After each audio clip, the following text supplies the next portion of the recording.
Türk komandalarının, təhsil yığma komandada yox, ümumiyyətlə klub səviyyəsində də bir xəstəlik var və bu xəstəlik birinci bu maçda da özünü çıxartdı. Rəqibə yuxarıdan aşağı baxmaq. Yəni Türkiyə istər Türkiyənin ictimaiyyətində də, şəhərlərdə də, futbolçuların çıxışlarında da istər-istəməz bir qızılcımlar hiss olunurdu ki, onlar rəqibə yuxarıdan aşağı baxırlar, qiymətləndirmirlər. Bəli, Avstraliyada o qədər də güclü komanda deyil, heyətində o qədər də güclü futbolçular yığışmayıblar, yoxdur. Amma bu dünya çempionatında, yəni bir komanda dünya çempionatına qədər gəlib çıxa bilirsə, sənin qarşındadırsa və sən də o dünya çempionatındasın və xüsusilə də sən o dünya çempionatında birbaşa yox, playoff vasitəsindən çıxmısansa, bir qədər ehtiyatlı olmaq lazımdır, daha diqqətli oynamaq lazım idi.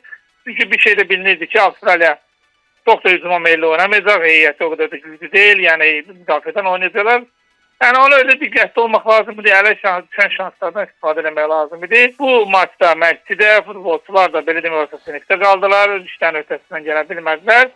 Amma bu demək deyil ki, Türkiyə şansları bitdi. Türkiyə potensial olaraq Paragvaydan daha yaxşı komandadır. Hətta deyərdim ki, biraz müzakirə eləsə, bəlkə də elə Amerika Birləşmiş Ştatlarla daha yaxşı komandadır. Çünki heyət olaraq çox yaxşı heyətdir. Yəni şanslar hələ bitməyib. Türkiyə Paragvay udada bilər, hətta heç də bəs edə bilər ilk mərhələdə. Çünki son turda ABŞ bu ikinci turda İtaliyanı məğlub edəndən sonra son tura bir qədər rahat çıxa bilər 6 xanlığa yığdığına görə.